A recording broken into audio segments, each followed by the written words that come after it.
Вітаю. На цю машину я вже робив відео. Тобто зараз я не буду вникати в те, як вона шиє, особливо, а трошки над модифікацією цієї машини. Значить, Пригелех 1415. Ось, рукавна машина, зроблена на базі одної з моделей Джономе. Фактично досить солідна машина. Ось так у мене вийшло прошити на цій машині. Дивимося зразу, як вона затихо працює. Для когось, можливо, це критерій. Давайте подивимося, як працює двигун. Взагалі, якщо так торкнутися електричної частини, саме електрична частина цієї машини досить хороша. Це преміум, що педаль, що двигун, взагалі такі одні з найкращих, я би сказав. Давайте послухаємо далі. Я думаю, намовка тут, як і в всіх решта машинах. Махове колесо від'єднується, приєднується. Підняли лапку, послухали далі. З лапкою буде шумніше. Давайте підставимо тканину.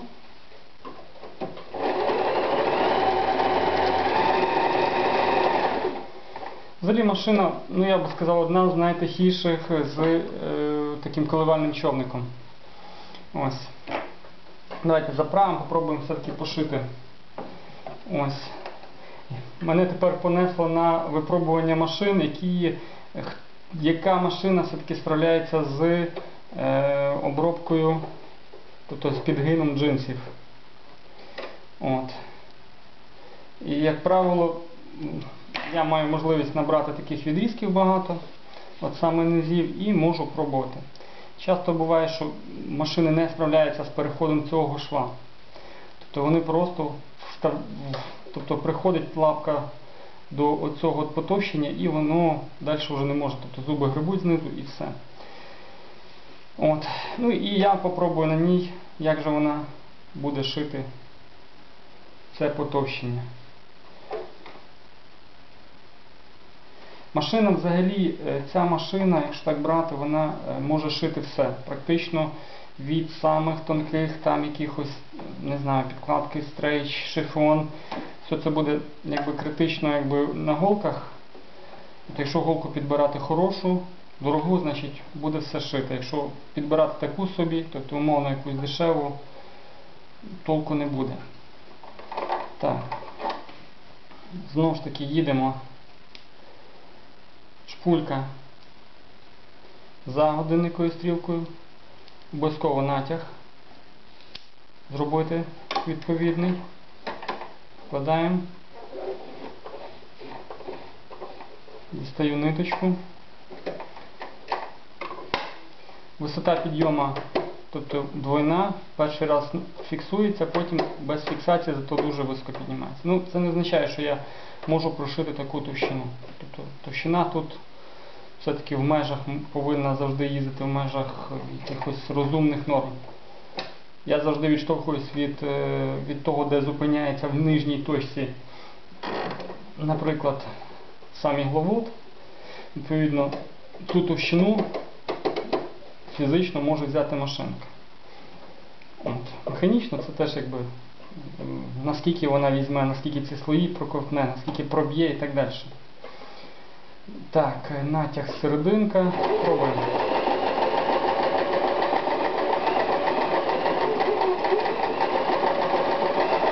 Так, одне потовщення поїхало. Знову ж таки, в мене тут і там по 9 слоїв. Буває і по 12.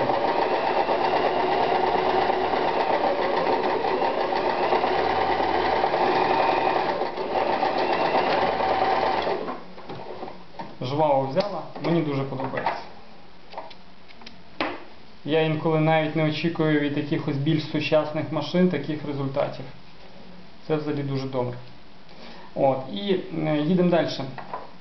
Тобто обмеження, які я познімав на цій машині, тобто я вже зняв. В даному випадку, знову ж таки, петля, так, далі упор йде. І їдемо далі. До G, так, і далі теж можу переключити, хоча тут нічого не позначено. Тобто якщо зняти,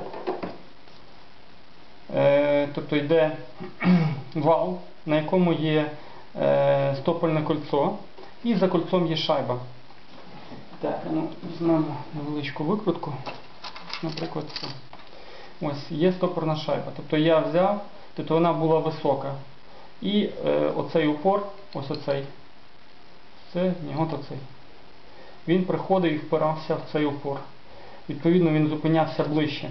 Якщо придивитись, на ньому був такий вибитий втоплення, і тут можна було, є 4 отвори, в які ця деталь вставлялася. Тобто, якщо вона вставлялася в самий нижній отвір, значить обмежувало ще 3 шва не було.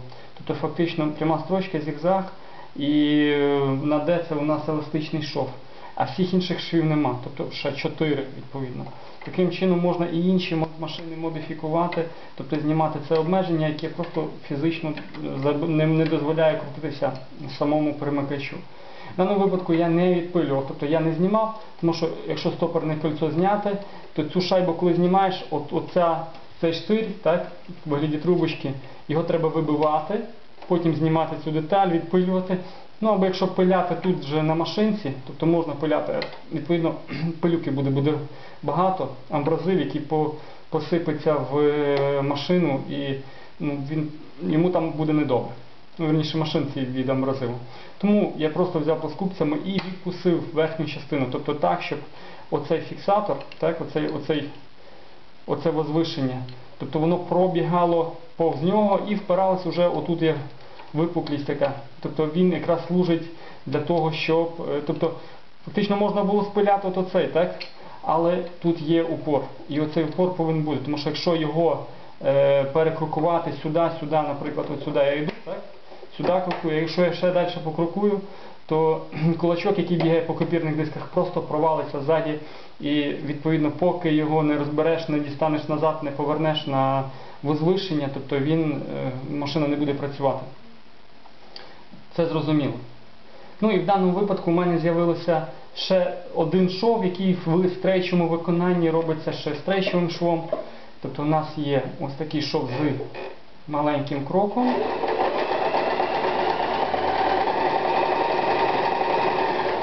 Так. Дивимося. Ось такий шов, так. І в стрейчовому виконанні йдемо на SS. І у нас